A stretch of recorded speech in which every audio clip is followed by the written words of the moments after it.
אדוננו, מורנו, מלך המשיח, לעולם ועד.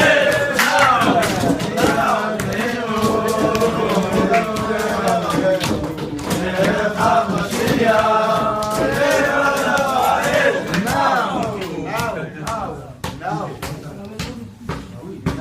Alors ce soir, Bezrat Hashem, le Dvar Malchut sera consacré à l'élévation de l'âme de Rav Shaul Yosef Ben Yehuda, Shaul Yosef Ben Shimon, mon beau-frère. Ce soir, c'est les 11 mois. On arrête de dire Kaddish. Donc, chez Chabad, on n'a pas coutume de faire quelque chose par 11 mois, on fait à 12 mois. On fait l'esquire à 12 mois. Mais quand même, chez les Sfaradim, il y en a qui font aussi, donc c'est quelque chose qui peut être fait. On va marquer une petite... on marque l'événement par une Seudat Mitzvah, puisqu'on arrête de dire Kaddish. Ça veut dire que l'âme, elle n'a plus besoin de nous pour s'élever, elle est montée au Gan Eden directement. Et pour Abraham Ben Pedra Torchman, l'oncle de David et de Eric. Rico. Qui était... Alors, excuse-moi sur ton oncle, je ne le connais pas. Ah ouais, mais je sais que c'est Abraham Ben Pedra. Mais je ne peux pas raconter quelque chose sur sa vie. Je vais parler de Shaul Yosef Ben Shimon. Dans les années 70, après mai 68, il y a eu un grand mouvement de Teshuvah, beaucoup de balais Teshuvah dans Paris. À l'époque, qu'est-ce qu'il y avait à Paris? Il y avait le bureau Lubavitch européen. Il y avait la Yeshiva. Il y avait quoi? La Yeshiva de Brunois. Ah ouais, Bruno. Et il y avait, c'était les débuts. La première école, quand même, il faut le signaler, c'est Génois. Oui, mais c'est venu après. Non. C'est venu après. Moi j'étais en 66 à l'école. En 66. Alors d'accord, donc je me trompe, c'est un petit peu avant alors. Un petit peu avant. Mais qu'est-ce qui s'est passé dans ces années-là, les années 60, alors on va dire, dans les années 60, il n'y avait pas grand-chose. Il n'y avait même pas, vous le savez peut-être, si vous n'avez pas l'âge, mais il n'y avait pas de laitage, il n'y avait rien dans Paris, il n'y avait pas de cache-route, il n'y avait pas grand-chose, il y avait quelques shlochim qui étaient là, enfin surtout les Rav Gorodinsky, il y avait la Yeshiva de Brunois, il y avait les anciens que moi-même je n'ai pas connus parce que je fais partie de la génération suivante. Mais ce que je raconte, c'est ce que m'a raconté mon beau-frère.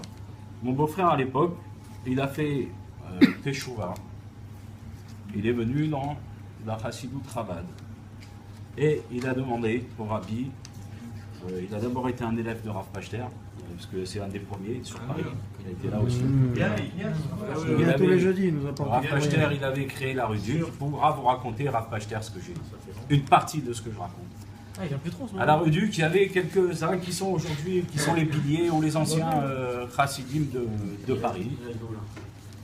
Des balais batim, des shlochim qui sont là, qui constituent un peu la communauté Chabad, ici sur Paris. Et à l'époque, il n'y avait pas grand-chose. Mon beau-frère a créé une association qui s'appelait Aderet Ve'aemuna.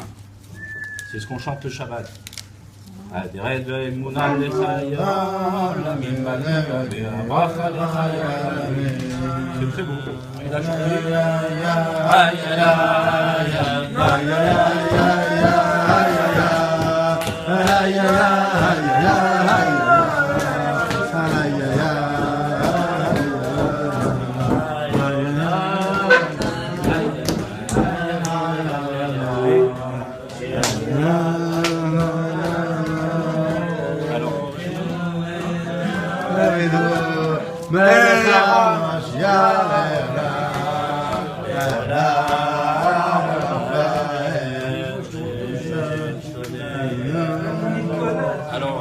Ok, la suite de l'histoire, vous pensez bien que ça m'émeut beaucoup parce qu'il s'agit de mon beau-frère et que je suis juste à 11 mois et que j'ai passé toute l'année à penser à lui et à faire des choses pour lui, pour l'élévation de son âme. Non, on n'est pas triste, c'est comme ça. C'est comme ça, les grands shlochim cette année, ils nous ont quittés. Mais bien sûr, on pense qu'ils sont toujours présents, ils nous accompagnent. La preuve, c'est qu'on est là et qu'on transmet leurs paroles. On va raconter une partie de sa vie. Bon, excusez-moi si je dis ça avant le Dvar Malchut, mais c'est important. Vous allez voir qu'on va rejoindre le Dvar Malchut. BHGH, on rejoint le sujet du Dvar Malchut. Donc on se trouve à Paris dans les années 60-70. Mon frère constitue une association avec monsieur Hamar et monsieur Drey. Voilà. Cette association, elle se situait rue de Panama dans le 18e arrondissement. Rue de Panama. Ouais. Il a créé un petit Talmud Torah et il a créé un centre d'études juives, un centre qui s'appelle Aderet Ve'emunah. Dans ce centre, il a ramené beaucoup de gens, des centaines de personnes, personne ne connaît ici. Ouais. Il a ramené beaucoup de gens à la Torah, il a fait des shiurim, il a fait plein de choses avec ma sœur et avec les amis qui étaient là et qui étaient des premiers balais de Chouva. Voilà. Ils sortaient tous de chez Pachter, mais ils ont créé cette branche. Ils ont fait du bon travail jusqu'à un certain jour de l'année 1976. Tachlav, Tafshin Lamed Vav. C'était un voyage chez le Rabbi, comme ils en faisaient souvent dans cette association, dans ce Mossad. Ils sont partis chez le Rabbi en été pour la fête de la libération du 12-13 Tammuz. Le 13 Tammuz 5736, en 1976, le Rabbi, il a annoncé quelque chose d'extraordinaire. Au cours du Farbungen, le Rabbi, il a dit, il y a des Français, ici, dans la salle, dans le 770, chanter la Marseillaise. Il a demandé qu'ils chantent la Marseillaise, c'est la toute première fois. Donc il faut savoir, vous savez la Marseillaise, pourquoi on chante la Marseillaise, c'est arrivé en 1976. Et à quel groupe il s'est adressé? Au groupe Aderet Ve'emunah, c'est-à-dire il y avait mon beau-frère, il y avait son ami qui habitait New York déjà, c'est Yitzhak Bitton, il est très connu, c'est l'ancien batteur des Variations, c'est un musicien, et lui il chante. Mon beau-frère, quand le Rabbi il a dit à ce groupe de Français, chanter la Marseillaise sur Aderet Ve'emunah. Ouais. Quand le Rabbi a demandé, mon beau-frère il s'est caché sous la table parce qu'il chante peu. Donc il s'est caché sous la table. Et il a dit à Yitzhak, toi tu es un chanteur, chante cette chose, chante la Marseillaise. Et ils ont commencé à chanter. La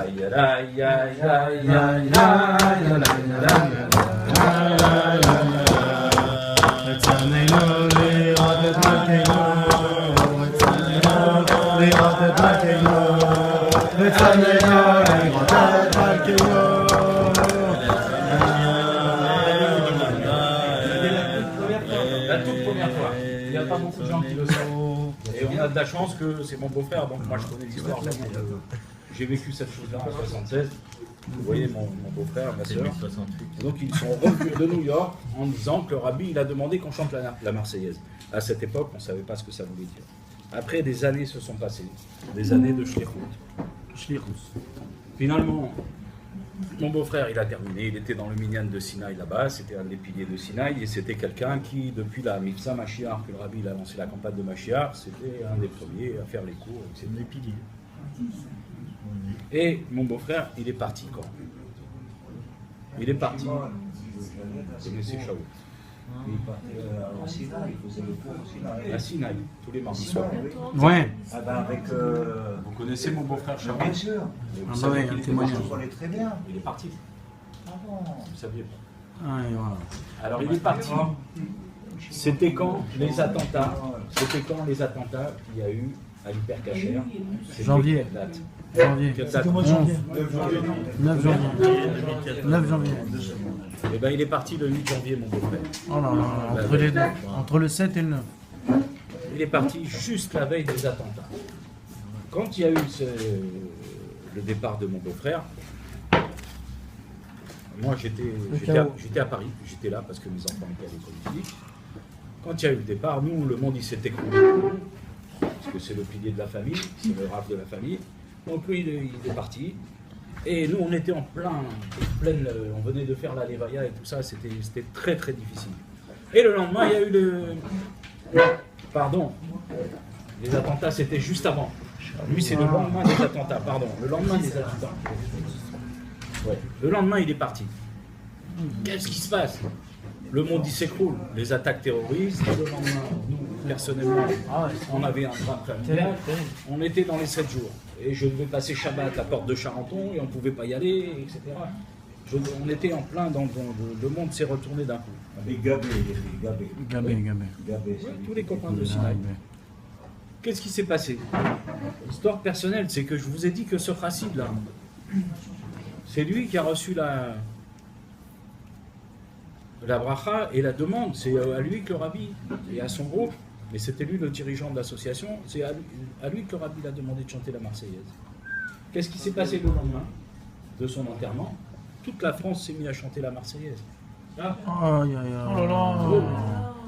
alors, Oh non, on non. a dit, c'est pas possible, je dis à ma soeur, à mes nièces, tout ça, toute la famille. Mais c'est pas possible, c'est le principe de la Marseillaise, il est monté au ciel. Peut-être que lui, il chante faux, mais il est monté, et maintenant toute la France se met, ça faisait longtemps qu'on n'avait pas entendu, Ouais. ni vu les chefs d'État et tout le monde défiler. Ouais. Même les Français ils mettent pas rien. On sait ce Les que c'est. propres Français ils font pas la Marseillaise. Et nous, les Juifs, qu'est-ce qu'on fait? Nous, les Juifs, Les Juifs on fait la- rabat. Mais lui, comment il chante la Merci, Marseillaise Hachem. avec la version chassidique, c'est-à-dire qu'on déforme un peu la mélodie. Regarde C'est un pas petit la- mot. C'est pas la même. Ah ouais. Mais il s'est passé quelque chose. J'ai dit à ma famille, il est monté, il a chanté la Marseillaise. En bas, ils ont chanté la Marseillaise. Qu'est-ce qui se passe? Bon, c'est une interprétation personnelle, vous pouvez en rire, d'accord. Non. Mais Oh là là. c'est un scoop, un truc de fou. Géoula. C'est quelque chose de fou. Alors je me suis dit, c'est pas possible. Et son fils, Yehuda, qui est un Talmid Chacham, il a fait une grande teshuva le jour où il a perdu son fils. Il a commencé à chanter la Marseillaise. Après, il est parti, il a fait le tour du monde. Il a été en Ukraine, il a été en Russie, il a été sur la tombe du Baal Shem Tov. Ah, bravo les enfants. Ah, les enfants. Il a chanté. Oh là là, tu vois, c'est pas t'es en plein spot Géoula, mon frère. C'est pas Elle est belle. Il faut faire un clip. Il faut faire un clip. Là, vous aimez ça. Je sais avec David. Vous aimez la musique. Il faut faire un clip de la Marseillaise, version chassidique. Bah Celui ouais. qui arrive à le faire en très peu de temps, il fait un carton. Je vous le dis tout de suite, c'était le spot. C'est le spot publicité. On va demander à Dewis qu'il faut faire cette chose-là. Et il faut faire un clip avec tout ce que vous pouvez. Et quelque chose que. C'est une bonne idée. Je vous la donne. Cette idée, si vous arrivez à le faire, faites-le. Il faut faire chanter tout le monde. Ouais, Pas bah ouais. seulement des juifs. Il faut faire chanter aussi des non-juifs. Vous direz pourquoi.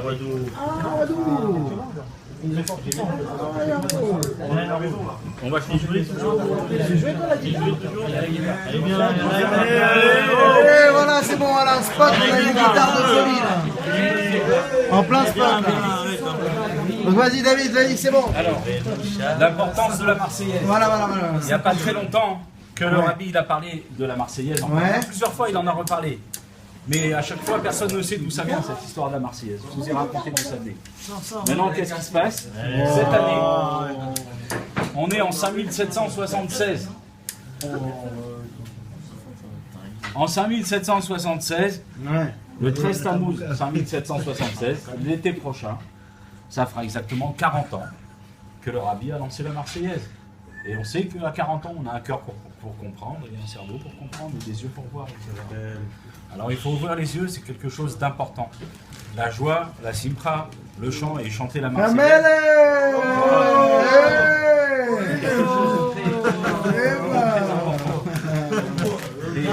Ce soir, Il est parti à New York sans toi.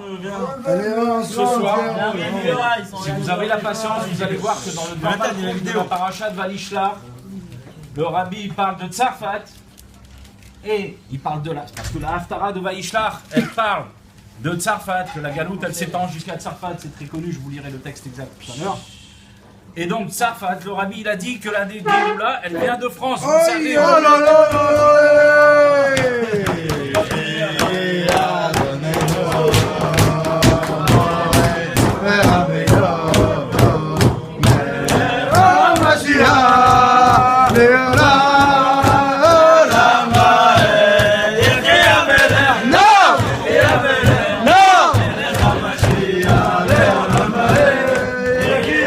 On a un Khatan qui vient de se marier là, par là, là, messieurs, dames, là.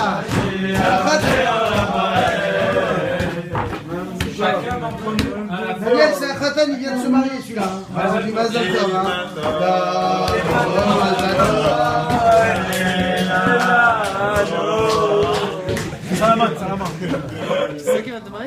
Hein? Non, c'est...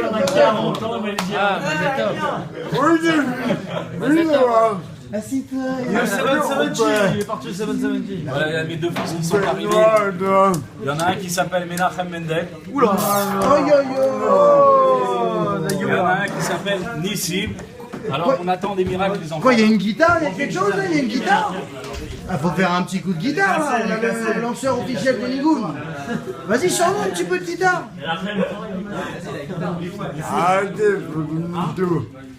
Sors-nous une guitare.